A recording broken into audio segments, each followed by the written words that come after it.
Hello ವೀಕ್ಷಕರೇ, welcome to radiant GK stories. ಇಂದು ಮಹಾಭಾರತದ 28ನೇ ಎಪಿಸೋಡ್. ಬಲರಾಮನ ಆಜ್ಞೆಯಂತೆ ಸುಭದ್ರೆಯು ಸನ್ಯಾಸಿ ವೇಷದಲ್ಲಿ ಬಂದಿದ್ದ ಅರ್ಜುನನನ್ನು ನೋಡಿಕೊಳ್ಳುತ್ತಿದ್ದಳು.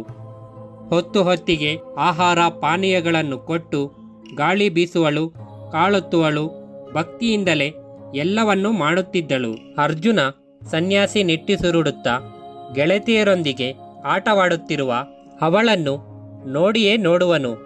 ಇವರ್ಯಾಕೆ ಎಷ್ಟು ಅಸುಖಿಗಳಾಗಿರುವರೆಂಬುದು ಅವಳಿಗೆ ತಿಳಿಯುವಂತಿಲ್ಲ. ಹೀಗೆ ಉದ್ಯಾನವನದಲ್ಲಿ ಅರ್ಜುನನ ದಿನಗಳು ಕಳೆದವು. ಸುಖವೋ ದುಃಖವೋ ಹೇಳಲೂ ಬಾರದು.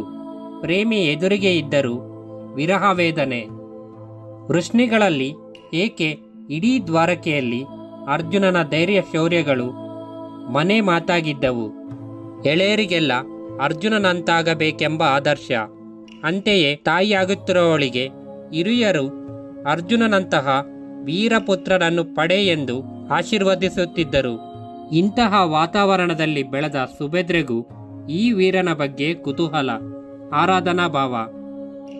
ಅಣ್ಣ ಶ್ರೀಕೃಷ್ಣನ ಬಾಯಲ್ಲಂತೂ ಅರ್ಜುನನ ಸೌಂದರ್ಯದ, ಅವನ ಗುಣಗಳ, ಶೌರ್ಯದ ವರ್ಣನೆಯೇ ವರ್ಣನೆ. ಅವಳು ಸಹ ತಾನು ನೋಡಿರದ ಅರ್ಜುನನ ಮೇಲೆ ಅನುರಾಗವನ್ನು ಬೆಳೆಸಿಕೊಂಡಿದ್ದಳು. ರುಕ್ಮಿಣಿ ಕೃಷ್ಣನನ್ನು ನೋಡುವುದಕ್ಕೆ ಮೊದಲೇ ಪ್ರೇಮಿಸಿದ್ದ ಹಾಗೆ ಅರ್ಜುನನ ಸುದ್ದಿ ಎಂದರೆ ಅವಳಿಗೆ ಮೈಯೆಲ್ಲ ಕಿವಿಯಾಗುವುದು.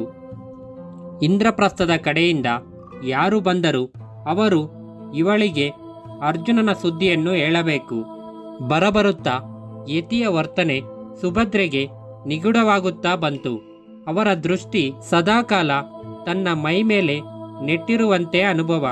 ಅವರ ದೃಷ್ಟಿಗೆ ದೃಷ್ಟಿಯನ್ನು ಸೇರಿಸಲಾಗದೆ ಓಡಿ ಹೋಗುವಳು.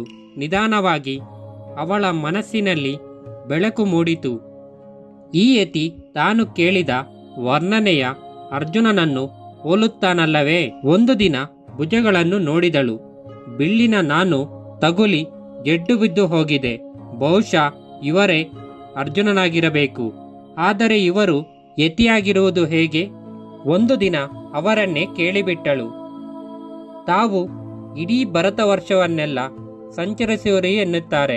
ತಾವು ನೋಡಿರುವ ಸುಂದರ ತಾಣಗಳನ್ನು ಕುರಿತು ಹೇಳುವಿರಾ ಎಂದು ಅರ್ಜುನ ಸಂತೋಷದಿಂದಲೇ ಹೇಳಲಾರಂಭಿಸಿದ.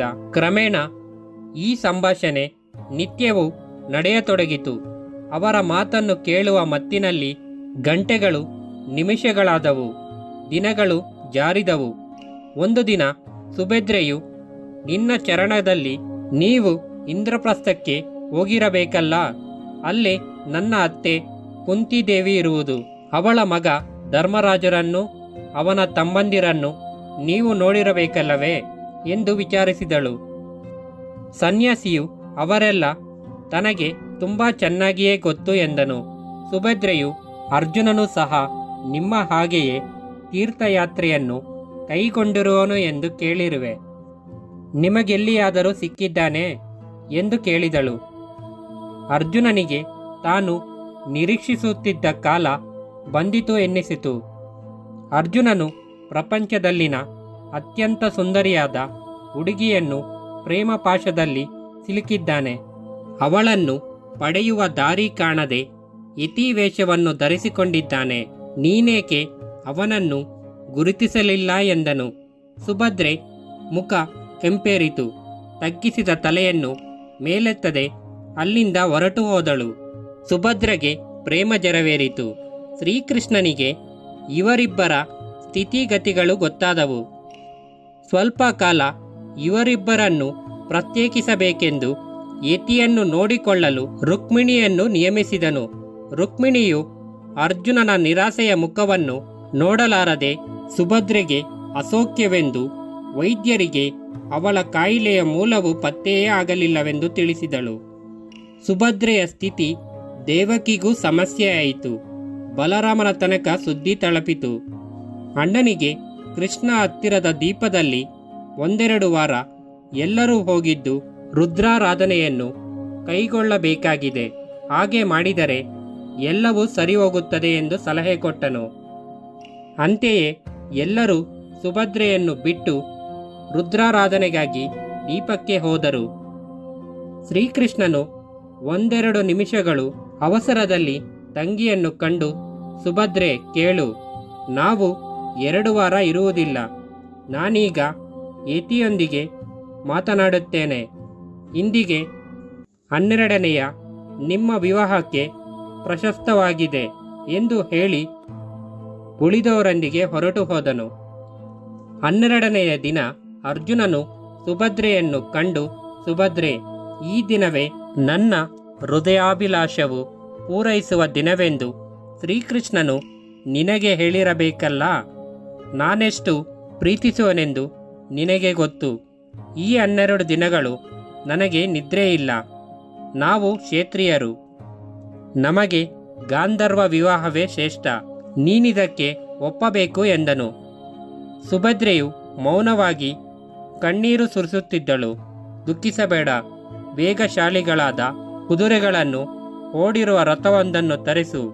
ನಾನು ನಿನ್ನನ್ನು ಈಗಲೇ ಇಂದ್ರಪ್ರಸ್ಥಕ್ಕೆ ಕರೆದುಕೊಂಡು ಹೋಗುತ್ತೇನೆ ಎಂದು ಸಮಾಧಾನ ಮಾಡುವಷ್ಟರಲ್ಲಿ ಅವಳು ಶ್ರೀಕೃಷ್ಣನ ರಥವನ್ನು ತರಿಸಿದಳು. ಸುಭದ್ರೆ ಒಳ್ಳೆಯ ಅಶ್ವರೋಹಿಯೆಂದು ಸಾರಥಿಯೆಂದು ಅರ್ಜುನನಿಗೆ ತಿಳಿದಿತ್ತು. ಯತಿವೇಷವನ್ನು ತ್ಯಜಿಸಿ ತನ್ನ ರಾಜೋಚಿತ ವಸ್ತ್ರಗಳನ್ನು ಧರಿಸಿದ ಅರ್ಜುನನು ರಥವನ್ನೇರಿಸಿದನು. ರಥವು ವೇಗದಿಂದ ಹೊರಟಿತು. ರಥವನ್ನು ನಿಲ್ಲಿಸುವುದು ದ್ವಾರಪಾಲಕರಿಗೆ ಸಾಧ್ಯವಾಗಲಿಲ್ಲ. ಅವರು ಅಪಾಯ ಸೂಚಕ ಕಹಳೆಯನ್ನು ಕೂಗಿಸಿದರು.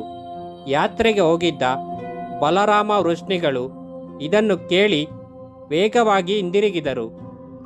ಅರ್ಜುನನಂತೆ ಕಾಣುತ್ತಿದ್ದ ಯಾರೋ ಯುವಕನು ಸುಭದ್ರೆಯನ್ನು ಆರಿಸಿಕೊಂಡು ಹೋದನೆಂಬ ಸಮಾಚಾರ ತಿಳಿದು ಬಲರಾಮನಿಗೆ ಕೋಪ ಬಂದಿತು. ಕೃಷ್ಣನು ಸುಮ್ಮನಿರಲು, ಇದೆಲ್ಲ ನಿನ್ನದೇ ತಂತ್ರವಿರಬೇಕು, ಹೇಳು, ಏಕೆ ಹೀಗೆ ಮಾಡಿದೆ ಎಂದು ಕೇಳಿದನು.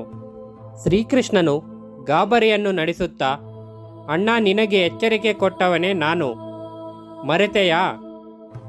ಇವರಿಬ್ಬರನ್ನು ಒಟ್ಟಿಗೆ ಇರಲು ಬಿಟ್ಟರೆ ಅಪಾಯವೆಂದು ಮೊದಲೇ ಹೇಳಿದ್ದೆ. ಆದರೆ ನೀನೇ ಯತಿಯನ್ನು ವಹಿಸಿಕೊಂಡು ನನ್ನನ್ನೇ ಬೈದೆ. ಈಗ ನೋಡು ಏನಾಯಿತೆಂದು. ಇದಕ್ಕೆ ಜವಾಬ್ದಾರನು ನೀನೇ ಎಂದನು. ಬಲರಾಮನು, ಕೃಷ್ಣ, ನಿನ್ನ ಒಳಗು ಹೊರಗೆಲ್ಲ ನನಗೆ ಗೊತ್ತು. ಇದೆಲ್ಲ ನಿನ್ನದೇ ಕೆಲಸ. ಈಗ ಆಗಿರುವುದಾದರೂ ಏನು? ಅರ್ಜುನನನ್ನು ಕೊಂದು ಅವರ ಇಂದ್ರಪ್ರಸ್ಥವನ್ನು ನಾಶಗೊಳಿಸಿ ಸುಭದ್ರೆಯನ್ನು ಕರೆತರುತ್ತೇನೆ ಎಂದು ಕಾಳಯಮಾನನಂತೆ ಗರ್ಜಿಸಿದನು. ಶ್ರೀಕೃಷ್ಣನು ಅವನನ್ನು ಅನುನಯಿಗೊಳಿಸುತ್ತಾ, ಅಣ್ಣ, ಕೋಪಬೇಕೆ? ಪಾಂಡವರನ್ನು ಕೊಳ್ಳಬೇಕೆಂದು ನೀನು ನಿರ್ಧರಿಸಿದರೆ ಅವನನ್ನು ಯಾರು ಉಳಿಸಲಾರರು? ಈಗ ಅದೇನೆಂದೋ ಯೋಚಿಸೋಣ. ನನ್ನ ರಥವನ್ನು ತೆಗೆದುಕೊಂಡು ತಾನೇ ಸಾರಥಿಯಾಗಿ ಸುಭದ್ರೆಯ ಅರ್ಜುನನೊಂದಿಗೆ ಇಷ್ಟಪಟ್ಟೆ ಹೋಗಿರುವಳು ಎಂದ ಮೇಲೆ ಅವಳು ಅವನನ್ನು ವರಿಸುವಳು ಎಂದರ್ಥಲ್ಲವೇ? ಅವನು ನಮ್ಮ ಅರ್ಜುನ, ಬೇರೆ ಯಾರೂ ಅಲ್ಲ. ನಮ್ಮ ತಂಗಿಗೆ ಅವನಿಗಿಂತ ಉತ್ತಮ ವರನನ್ನು ಎಲ್ಲಿಂದ ತರೋಣ? ಅವಳು ಶ್ರೇಷ್ಠವಾದ ಕುರುವಂಶದ ಸೊಸೆಯಾಗಿರುವಳು. ಅವನೊಂದಿಗೆ ಸ್ನೇಹದಿಂದ ಇರೋಣ. ನಾವು ಕೋಪಗೊಂಡಿಲ್ಲವೆಂದು ತಿಳಿಸಿ ಅವರನ್ನು ಕರೆತರೋಣ ಎಂದು ಸಮಾಧಾನ ಮಾಡಿದನು. ಬಲರಾಮನಿಗೆ ಶ್ರೀಕೃಷ್ಣನು ಹೇಳಿದ್ದೆಲ್ಲ ಸರಿ ಎನಿಸಿತು. ಇಂದ್ರಪ್ರಸ್ಥಕ್ಕೆ ಎಲ್ಲರೂ ಹೋಗಿ ಅಲ್ಲಿಯೇ ಸುಭದ್ರೆಯನ್ನು ಮದುವೆ ಮಾಡಿಕೊಟ್ಟು ಬರುವುದೆಂದು ನಿರ್ಧರಿಸಿದರು. ಅರ್ಜುನ ಸುಭದ್ರೆಯರ ಮದುವೆ ವೈಭವದಿಂದ ನೆರವೇರಿತು.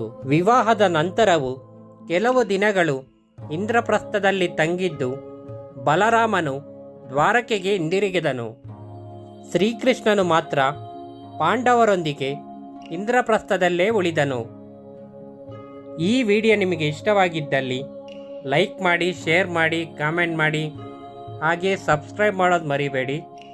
ನಮ್ಮ ಇಂದಿನ ಮಹಾಭಾರತ ವಿಡಿಯೋಸ್ಗೋಸ್ಕರ ನಮ್ಮ ಚಾನಲ್ನ ಒನ್ ಟೈಮ್ ವಿಸಿಟ್ ಮಾಡಿ. Thanks for watching.